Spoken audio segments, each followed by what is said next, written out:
a perfect Scottish summer's morning.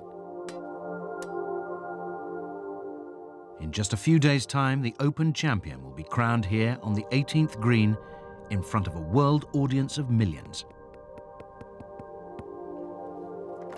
Over the coming week, Carnoustie 2007 would prove to be one of the most dramatic Opens in recent history.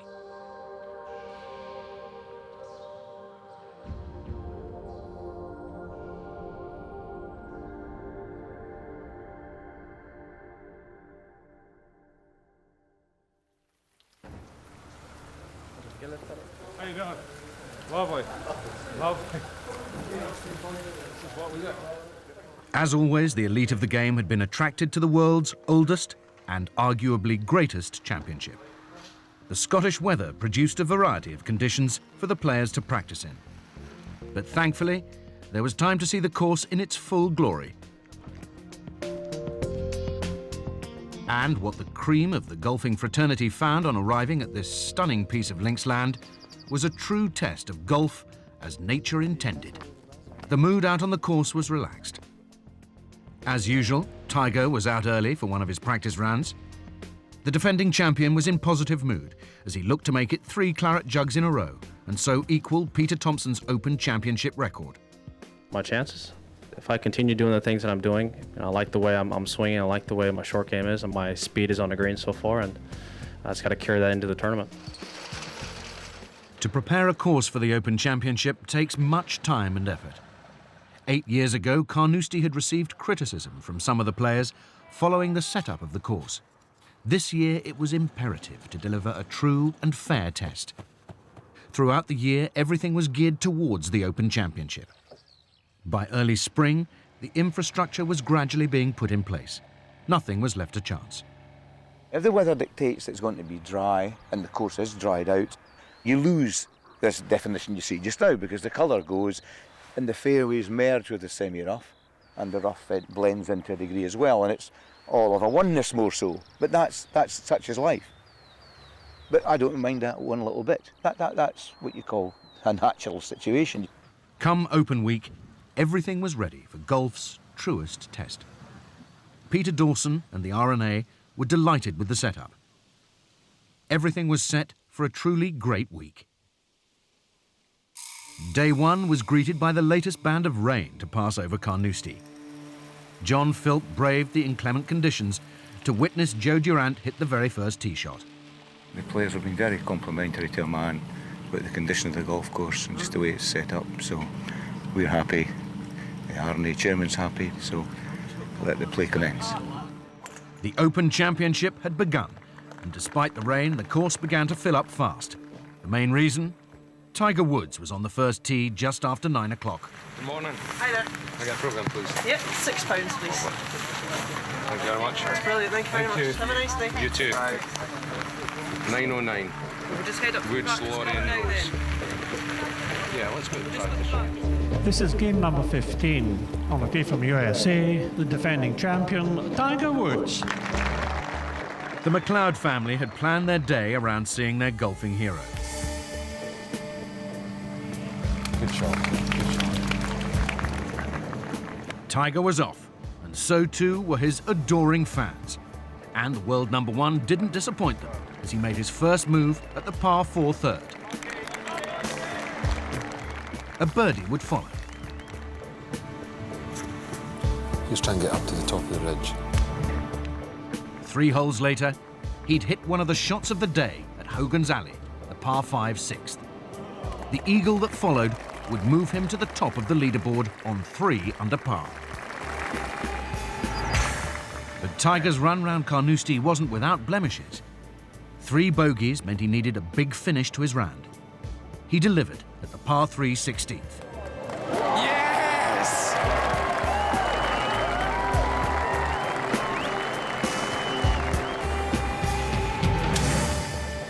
As his first round drew to an end, the main stands around the final green began to fill.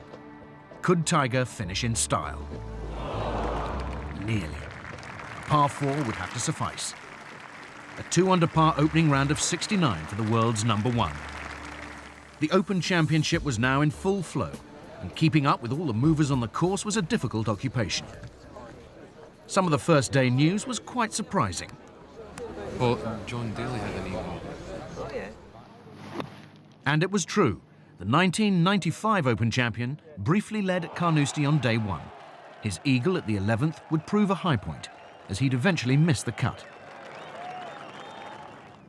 A month earlier, Angel Cabrera had lifted the US Open trophy at the Oakmont Country Club. The Argentine looked in good form over a damp Carnoustie as he returned an opening 3-under par round of 68. And that score was matched by the big news story of the day. 18-year-old amateur Rory McIlroy was having the time of his life around Carnoustie. No bogeys and 3 birdies on his first Open Championship outing. McIlroy would go on to be the only amateur to progress to the weekend, which assured him of the Open silver medal. Another Irishman breaking par on day one was Padraig Harrington. A closing back nine of 33 helped him to a 2-under par total.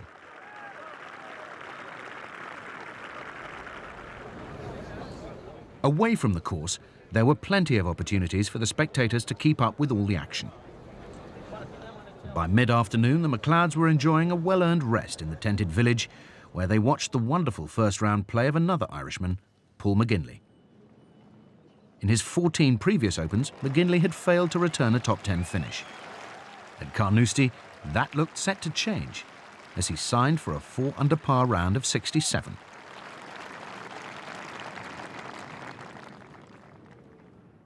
But the man leading the way on day one was Sergio Garcia.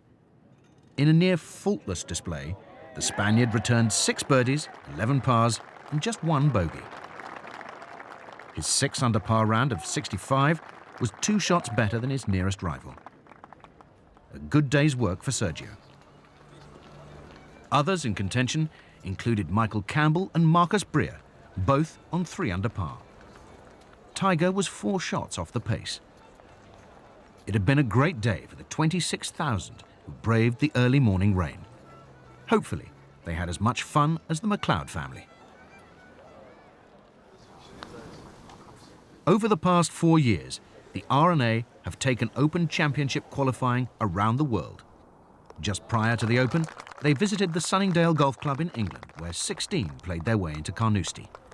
Throughout the year, the R&A also visited the USA, Asia, Australia, and South Africa. As long ago as January the 17th, the first 4 players were qualifying for the Open at the Royal Johannesburg and Kensington Golf Club. One of them was the Brazilian, Adelson da Silva.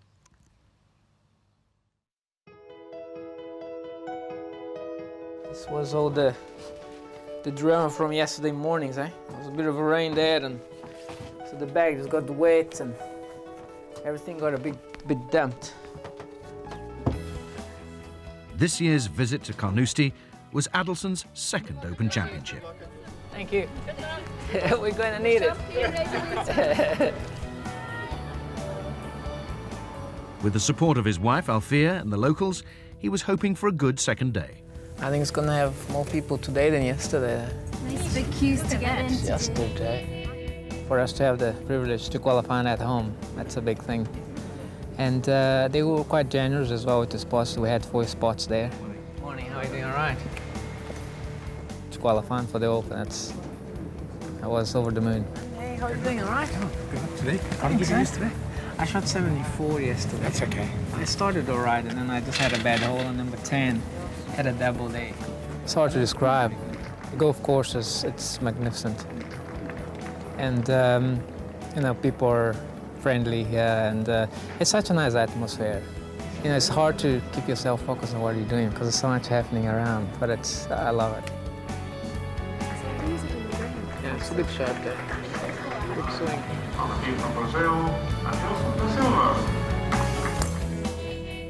Addison opened with a solid par. And with wife Althea out on the course, he took on Carnoustie with the prime objective of making the halfway cut. There were some bright moments, but his second round proved to be challenging. He approached the final green on 5 over par. He would eventually finish his 2 rounds on 7 over. You know, I love the game, and for me, it's just magic to be here. you know, even if I don't make the cut. But every time I qualify, or I'll try to qualify every year, you know, I'll just love it. Adelson's golfing pedigree doesn't compare to that of the world number ones. But on day 2 of the Open, they did have one thing in common. They both recorded a double bogey very early in their rounds. An unusual start, to say the least, for the defending champion. What followed was a real struggle for Tiger. As he reached the final green, he was 2 over par for the day, level par for the championship. He wouldn't make an up and down from the bunker. Tiger 1 over par at the Open's halfway stage. And he wasn't the only one to suffer at the 18th hole. At 499 yards, Carnoustie's par 4 closing hole is arguably the toughest of any of the Open Championship's courses. With the Barry Burn crossing the fairway on 3 occasions and out of bounds hugging the left-hand side, every player would be tested to the full. For world number 2, Phil Mickelson, the 18th proved too much. He found the Barry Burn off the tee, and when he finally finished the hole, he'd signed for a double bogey. A 6 over par total meant he'd be on his way home on Saturday morning. Colin Montgomerie had been bullish about his chances of Open victory, but a 5 over par 2-round total meant a long and nervous wait to see if he'd made the halfway cut. 8 years ago, Paul Lawrie made a memorable birdie at the 18th to seal Open victory. This time, he'd signed for a double bogey. He joined Montgomerie on 5 over par. The 18th hole was really showing its teeth. World number 6 Vijay Singh found out of bounds and would eventually record a double bogey, which left the Fijian 1 over par for the championship. Even the simplest putts were difficult. Just ask a flabbergasted Padraig Harrington. Level par after 36 holes. But there were some players who managed to shine on the closing hole. Miguel Ángel Jiménez's best finish from his 14 previous Opens had come when he tied for 3rd place in 2001. Closing par on Friday saw him tie 3rd once again. He'd be out in the penultimate pairing on Saturday, where his partner would be Mike Weir. The Canadian would start the 3rd round on 3 under par. On Friday, KJ Choi mirrored his opening 2 under par round of 69. The Korean would be out in the final group at the Open for the very first time. The man to catch once again, though, was Sergio Garcia. The closing 4 meant that he'd return a level par 2nd round of 71, 6 under par and 2 shots clear. Well, I was hoping for a little bit better than what I did, but pretty happy with the result overall. It was a bit more of a grinder's day today, but still pretty happy about it. By the close of day, the 18th had yielded 5 birdies, 62 pars, 65 bogeys and 20 double bogeys. 4 players managed to record 7 strokes or more. It was the hardest hole on the course. The final putt of the 2nd round came from Won Jun Lee. He'd become the 70th person to record a 4 over par or better halfway score. And that was bad news for the likes of Colin Montgomerie and Paul Lawrie. Their 5 over par finishing total was 1 too many to make the cut. So Sergio was the halfway leader of the Open by 2 shots. Open radios here, £8 each. We can tune them in crystal clear on your FM channel. One of the best ways of keeping up with all the latest news from the course was via Radio Open Golf. As the fans moved onto the course on Saturday, the radios were a must-have commodity. That's great. Thanks a lot. You take care. Have a good one. An hour and a half's time, Sergio Garcia and KJ Choi. Garcia 6 under par, Choi 4 under par, and they will be preceded by Miguel Ángel Jiménez 3 under par, and Mike Weir. Inside the media centre, the team of producers and reporters were on air for 10 hours every day. Ian Payne was the man who hosted the broadcast from the booth. It's Saturday, the 21st of July, 2007, and you're listening to the 3rd day of the 136th Open Golf Championship. Still to go out, the leaders. The Radio Open Golf team provided both commentary and professional insight into the day's events and stories. The Open Championship can be a frenetic event for the on-course reporter. Carnoustie was no exception. It's a circus, isn't it? At the end of the day, it's the third round of a major championship, and that everybody suffers nerves.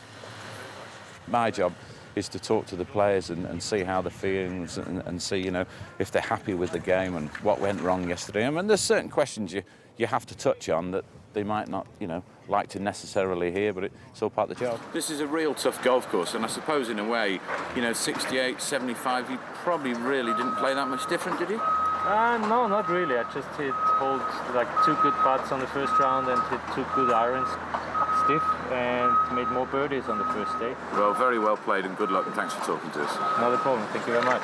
Thanks, Matt. John. Good luck.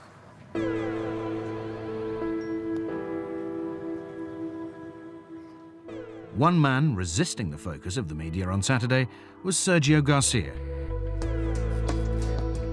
He was the picture of concentration, and with a 2-shot halfway lead, was determined to keep the rest of the field at a comfortable distance. His playing partner, KJ Choi, was last to walk onto the first tee. At 2:30 on a damp and overcast Carnoustie afternoon, the final pair teed off. Sergio was the first to draw blood. His magnificent approach set up an opening birdie.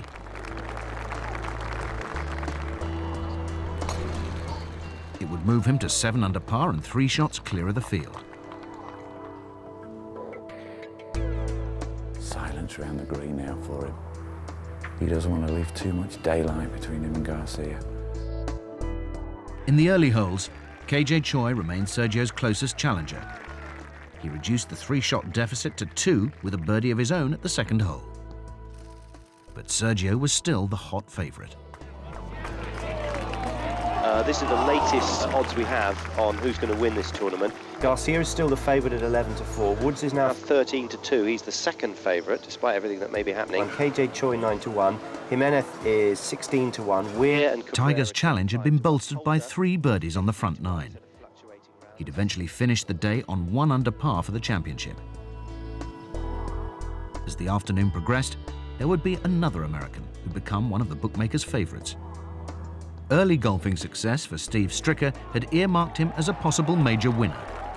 But in recent years, his form had deserted him. So much so, he'd even contemplated careers away from the professional ranks. 2007 had seen a return to form, and that was highlighted around Carnoustie on Saturday afternoon. His round of 64 equaled the course record. It was just one of those rounds where everything kind of went right. I gave myself a lot of opportunities today, and I ended up making quite a few putts. It gives myself a chance going into tomorrow. Stricker's already posted 64 today, best round of the championship. With Steve Stricker setting the clubhouse target of 6 under, it was time for Sergio to try and take control of the championship. His golf, at times, was sublime. Well, what a shot from Sergio Garcia here. He's already having a spectacular round of golf. But really, Garcia has got the ball on a shoestring this afternoon. Birdies at the 8th and the 11th. Relative comfort for the Spaniard at the top of the leaderboard. Despite the inclement weather around the course, a number of other players managed to keep within striking distance of Sergio. Paul Broadhurst led the putting parade with this eagle putt at the 14th. He would finish the day on 3 under par, as would his playing partner, Ernie Els. The Big Easy recovering well, following a disastrous 8 down Hogan's Alley, the 6th. Ernie looking good as he strived for a second claret jug. Chris DeMarco's second-placed finish to Tiger at Royal Liverpool in 2006 proved the American had the game to challenge over a links course. A 5 under par round of 66 also moved him to 3 under par for the championship. DeMarco was joined on 3 under by fellow American Stuart Sink. The 4-time winner on the PGA Tour was heading for his best week at the Open.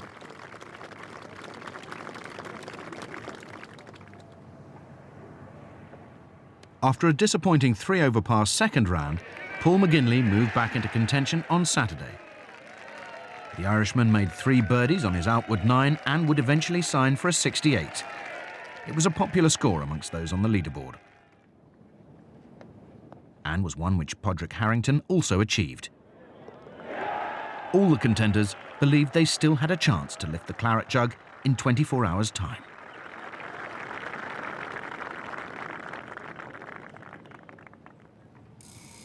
Sergio's progress around the back nine was proceeding in a very controlled manner.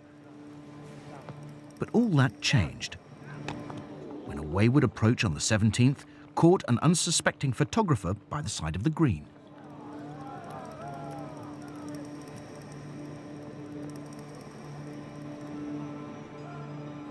I knew right away that I hit him. The good thing is that when I got there, I shook his hand.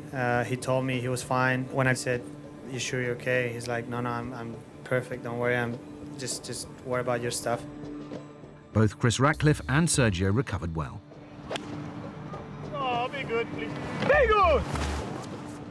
Now he was hoping for a grandstand finish. 8 years ago, Sergio reportedly left Carnoustie in tears following 2 disastrous rounds which left him 30 over par.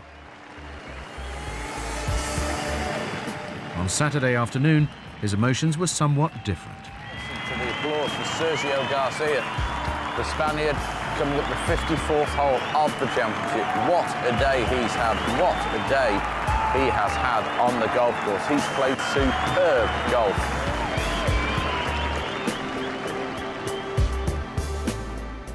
Now all he had to do was finish his day off in style.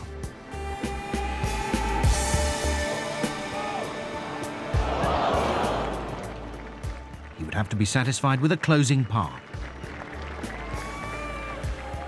The destiny of the claret jug seemed to be in his hands.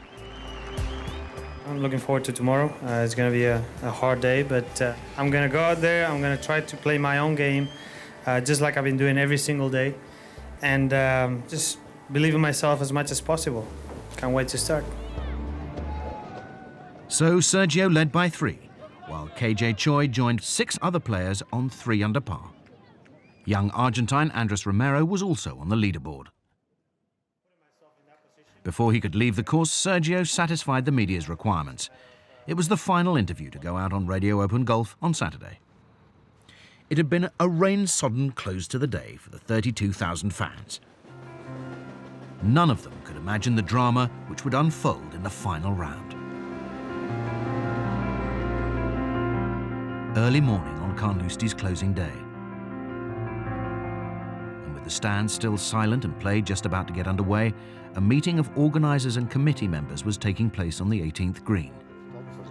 Amongst the group was the retiring R&A press officer, Stuart McDougall. Putting photographers in that corner across there, and then taking the champion onto the bunker for the photograph. I think that's the best location. I've been involved with the Open since 1982.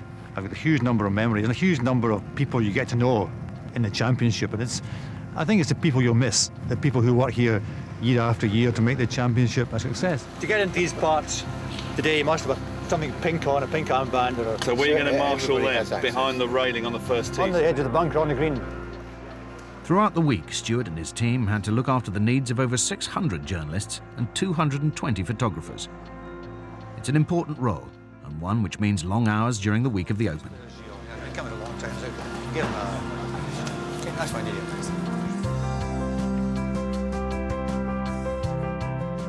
Well, I get up between 4:30 and 5:15, get here as early as possible.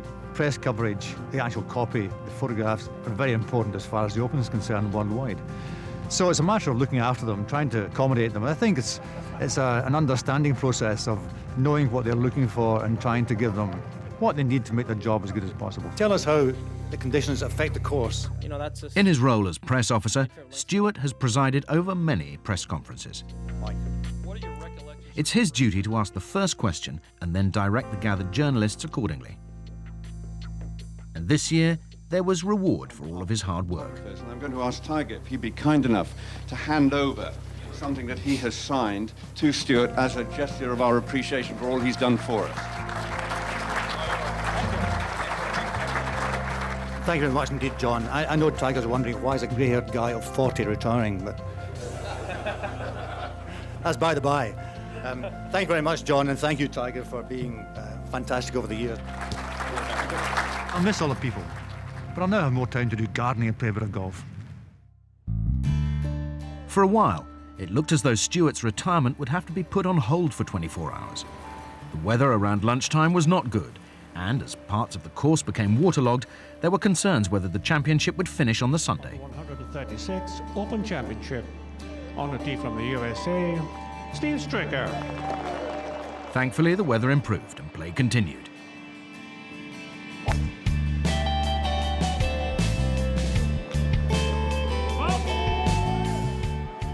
A nervous start for Stricker. On the tee from Spain, Sergio Garcia.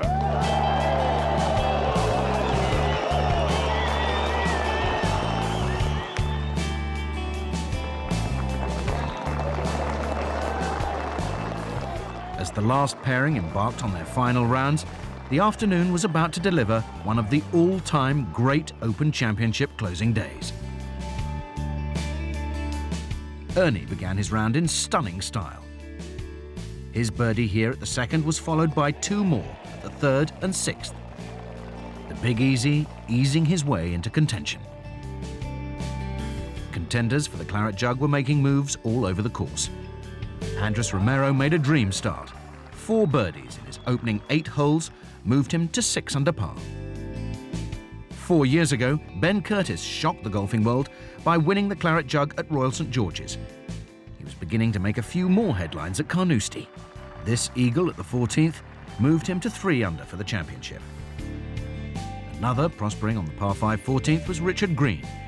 The Australian had never featured on the final day of an Open Championship. That was all changing. He was 7 under par for the day. Sadly for Tiger, the afternoon wasn't panning out as he may have hoped. His bogey at 11 would consign the 3 times Open champion to a virtual also-ran. Significant moves were being made around the course. The final pairing were now on the 3rd. With 2 pars under their belts, it was time for Steve Stricker and Sergio Garcia to make their moves.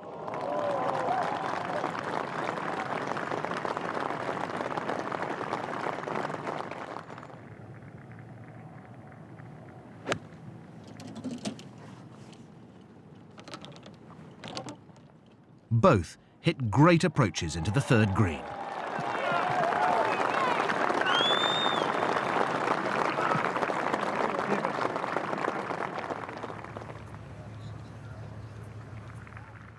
The putters now needed to produce birdies to ease any early nerves.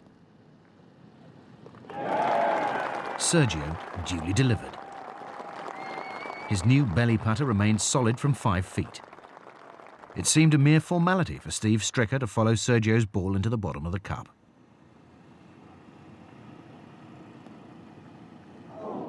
One of the best putting actions on the PGA Tour was misfiring.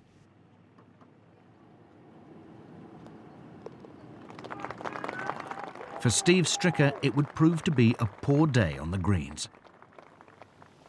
Sergio's lead had increased to 4 shots after his birdie on the 3rd. Angus Romero and Ernie Els looked to be his main challengers. Irishman Padraig Harrington was also lurking with intent on 5 under par. So controlled had Sergio's play been that he hadn't dropped a shot since the 11th hole on day 2. That was all about to change on the par 4 5th. In trouble off the tee, he would eventually have to face a long putt to save par.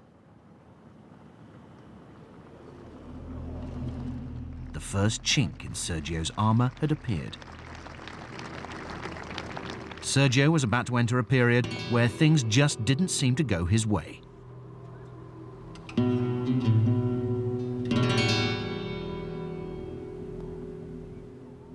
For the first time in the championship, his putter had gone cold. A birdie chance at the 6th slipped by. Worse still was that his usual touch around the green also abandoned him. This weak chip at the par 4 7th brought with it another dropped shot. Sergio had now dropped 2 shots in 3 holes. He was now 8 under par.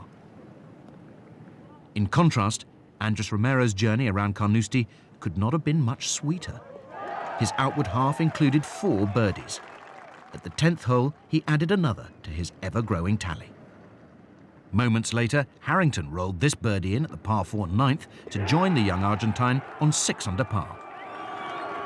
All of a sudden, Sergio's 3-day reign at the top of the leaderboard was under serious threat. 2 holes ahead at the 11th, Romero was escaping from a greenside bunker. It appeared that he could do no wrong. Many were beginning to believe this exciting young Argentine could win the Open. As the cheers were still ringing round the course, Sergio's par putt at the 8th missed its target. He'd led the Open Championship since just before 4 o'clock on Thursday. At 5 minutes past 4 on Sunday, he'd been caught. As Sergio left the 3rd green, he'd led the Open Championship by 4 shots. 5 holes later, he was level with Andres Romero. Up ahead, Richard Green was about to complete his round. The Australian had taken just 62 shots as he stood over his par putt on the final green. This for a course record.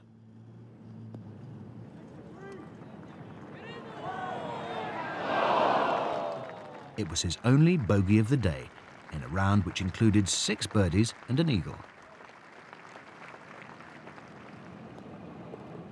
5 under par was now the target for all those still out on the course.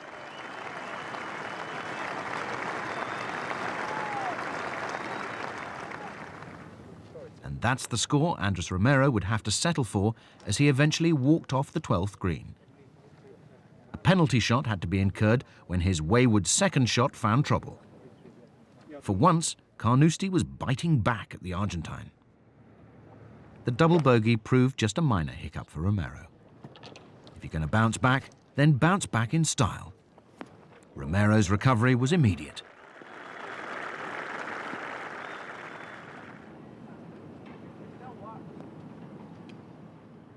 His birdie putt tracked beautifully into the hole. He was back to 6 under par, 1 shot behind Sergio.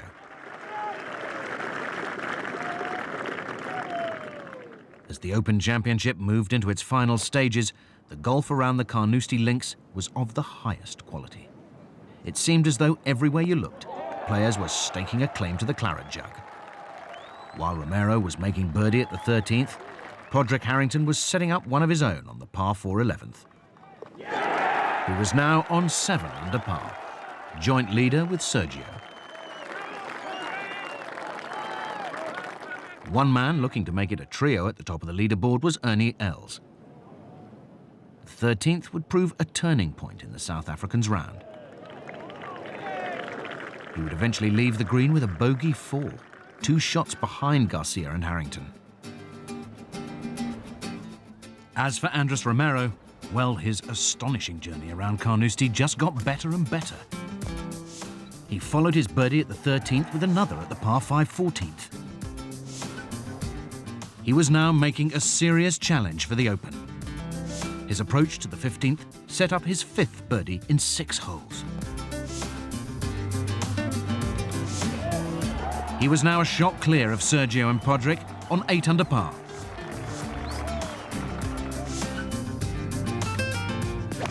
Amazingly, that became 9 under at the testing 248-yard par 3 16th.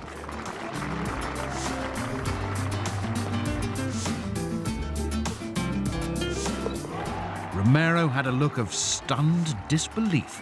4 birdies in 4 holes, a total of 10 birdies in 16. The Open Championship appeared to be his to lose.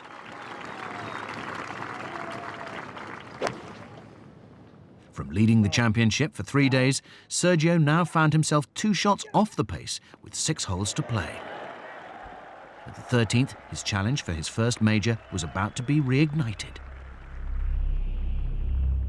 Up ahead at the 17th, Romero's was about to be prematurely extinguished. The Open Championship was once again entering a defining moment. Andres Romero's amazing run of birdies was about to be cruelly halted as his approach hit the burn wall and ricocheted out of bounds some 80 yards to the right.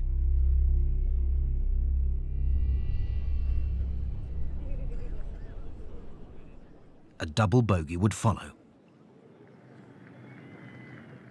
Meanwhile, 3 holes back, Padraig Harrington was being rewarded with a slice of luck, which can sometimes point towards ultimate victory.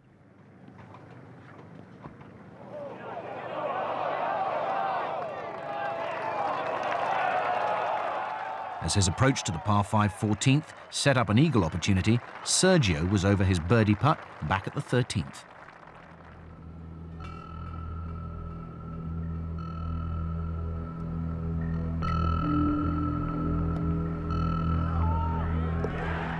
The cheer that echoed round the course heralded Sergio's first birdie since the 3rd hole. The Spaniard once again had a spring in his step as he moved to the 14th tee. Almost instantaneously, some 500 yards away, Padraig Harrington was about to convert his eagle putt. It would prove to be a key moment in his round.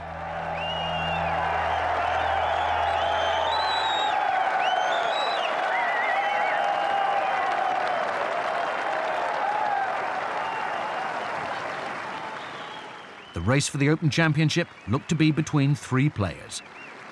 But Padraig Harrington and Sergio Garcia still faced arguably the toughest closing holes any Open Championship course serves up. For Angus Romero, his amazing journey round Carnoustie was nearly complete. At 7 under par, his hopes of victory could not be discounted. If only he could make just one more putt.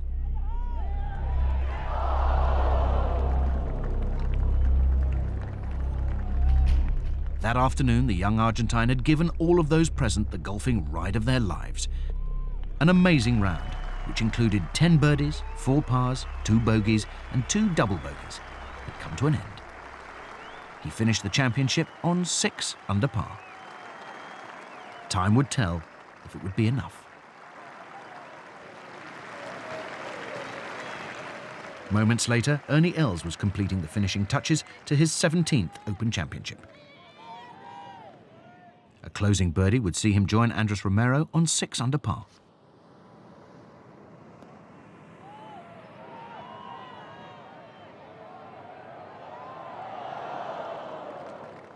Ernie would surely rue some missed opportunities as he finally joined Richard Green on 5 under par.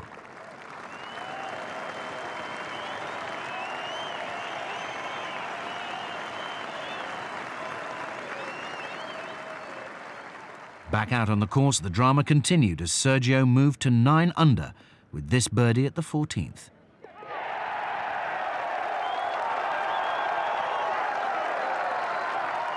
He was now joint leader with Harrington.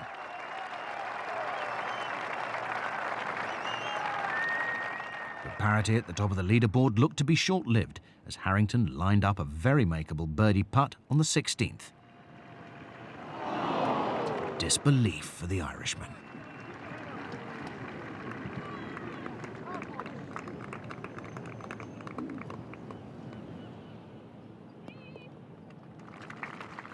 Padraig would have to be satisfied with a par.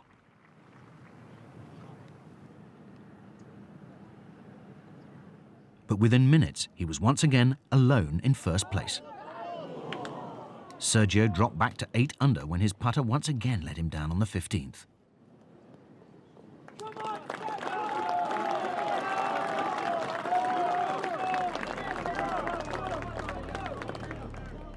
So by the time Harrington reached the 18th tee, he once again had a one-shot advantage. With his narrow lead, he selected his driver.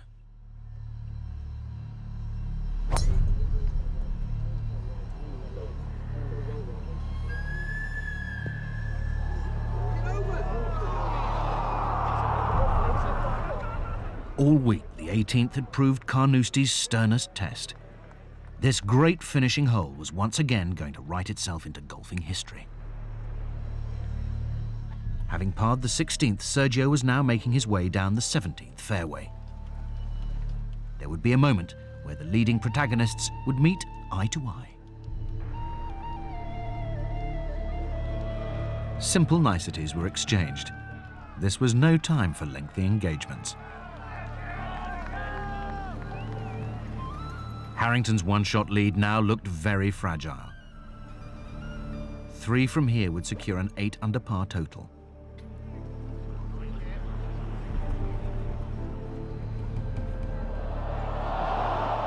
Memories of Jean Van de Velde 8 years earlier were now being rekindled. Those present around the 18th green were stunned by what they were witnessing. Harrington needed the chip and putt of his life for a realistic chance of staying alive.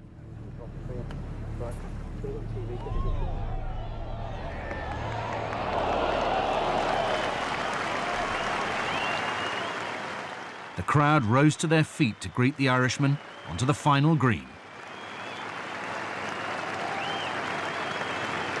Behind him, Sergio was making par on the 17th. This putt for a double bogey 6 and a 7 under par closing total.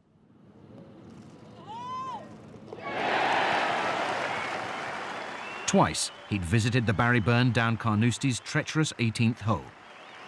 If ever there's such a thing as a good double bogey, Padraig Harrington had just achieved it. As his son Patrick greeted him on the green, Harrington knew that the destiny of the claret jug was no longer in his own hands.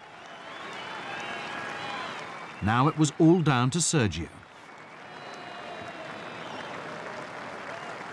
A par at the last, and he would be crowned Open champion. And the omens were good for him. On each of his 3 previous journeys down the closing hole, he'd managed to record a 4. From the perfect position in the middle of the fairway, Sergio was about to answer a very big question. Could he deliver the major title his ability deserved? Stay in here. Stay in here.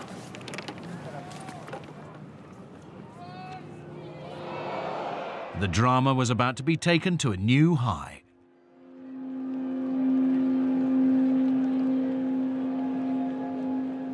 Sergio's bunker play was usually exceptional. He knew that he'd still have a chance for victory. As he reached the green, all of the 31,000 fans who visited Carnoustie for the final day's play had their eyes firmly focused upon the Spaniard's attempt to secure a par at the final hole for victory.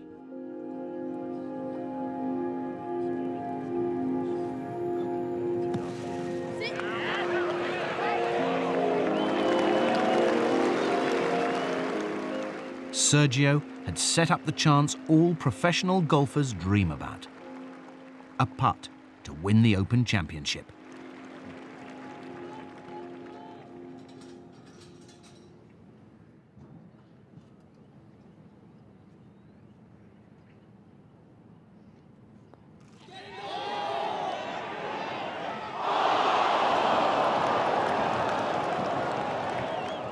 Heartbreak for Sergio.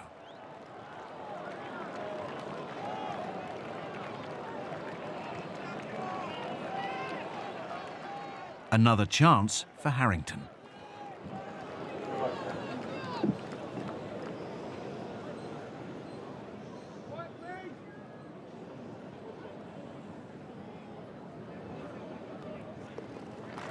The 136th Open Championship would be decided by a playoff.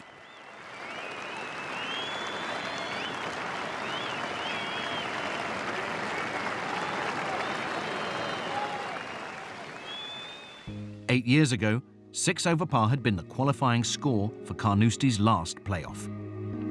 Padraig Harrington and Sergio Garcia would go head-to-head for the claret jug, having returned 7 under par totals for the 72 holes. The final drama of this Open Championship would be played out over 4 holes. The 1st, 16th, 17th and 18th. Padraig Harrington led the way. A near-perfect result.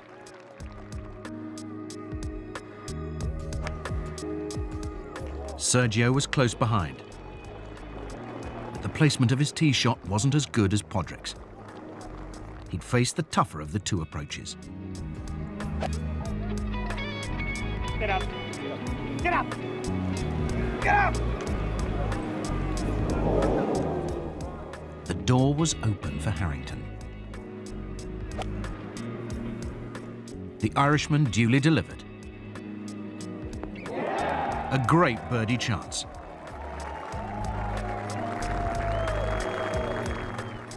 Sergio needed some magic from the front bunker.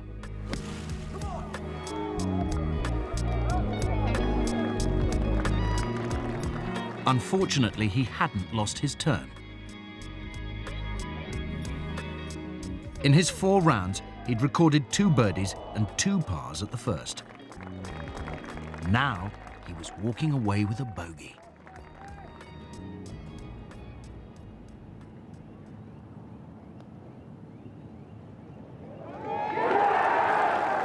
Harrington's birdie meant that he'd take a 2-shot advantage into the closing 3 holes.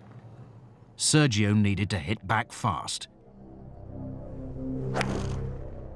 He so nearly did in the most dramatic of fashions.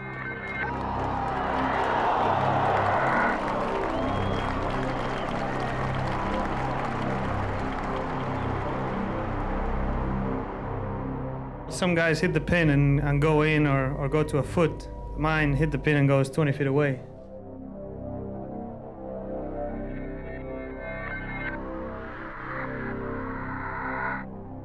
Still 2 shots behind, Sergio once again came close to narrowing the advantage at the 17th.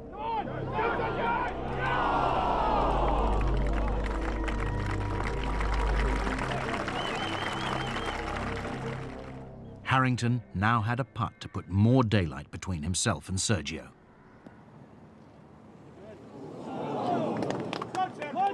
This time, luck was on the Spaniard's side. And so to the 18th tee. This dangerous hole would once again decide the destiny of the claret jug. No trouble for Padraig this time, as he resisted the temptation of using his driver. But accuracy was at the cost of length. Sergio had to attack.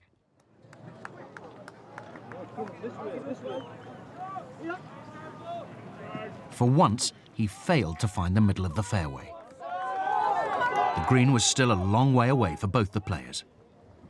With a 2-shot cushion, there was no need for heroics from Harrington. The last thing he wanted to do was to visit the Barry Burn again. He decided to lay up.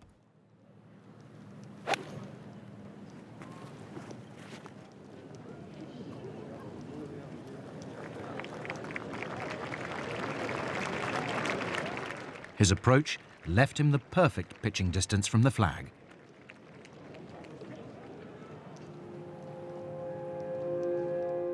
As for Sergio, well, he just had to go for broke. Stay right. A great contact saw his ball arrowing into the green. His caddy had given him the perfect yardage. Sergio had set up a great opportunity to make the birdie he needed.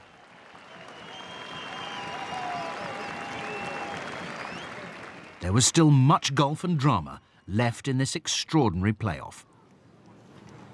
The pressure had now strangely returned to Harrington. 2 from here and he'd be the Open champion. It wasn't one of his best. Harrington would putt for par before Garcia's birdie attempt.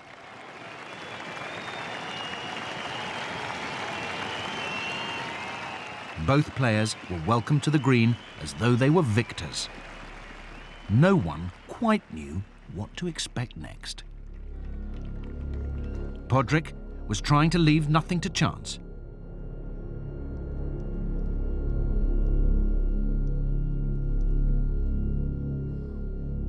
If he holed this putt, he would be the Open champion.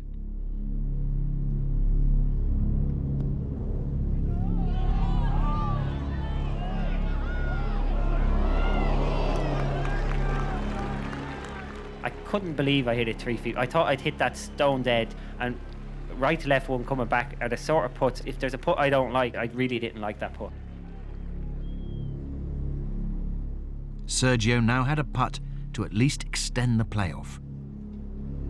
With Harrington staring down at a tricky 3-footer, it could even win him the Open.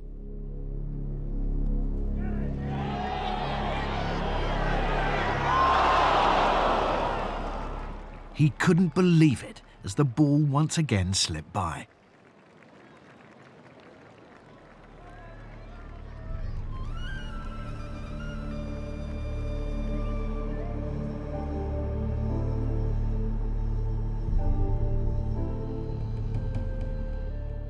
Now Sergio had to make a par to force Harrington to hole out for victory.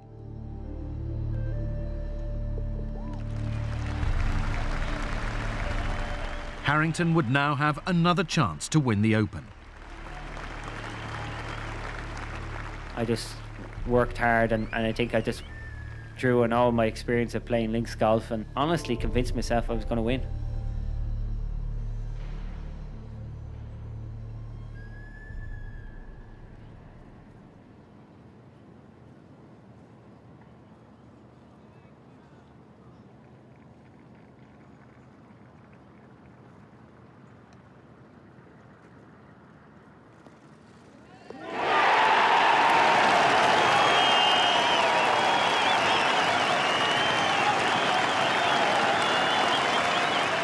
The moment of victory was Padraig's. The sympathy was with Sergio Garcia. It had been a magnificent contest between two great golfers.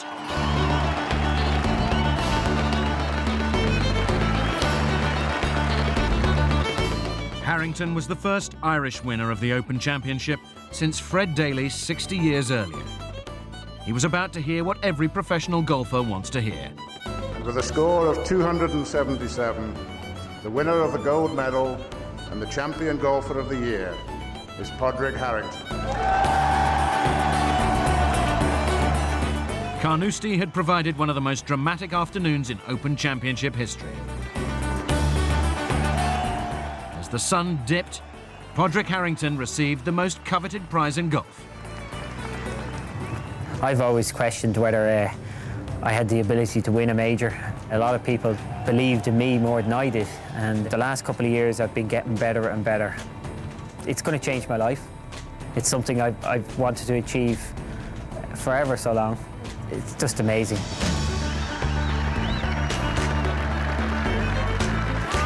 Can we put ladybirds in it? We can indeed. We'll put ladybirds in it. The 136th Open Championship will live long in the memories of everyone who witnessed it. For Padraig Harrington and the whole of Ireland, the party was just about to begin. That's the first one I've signed as the Open Champions.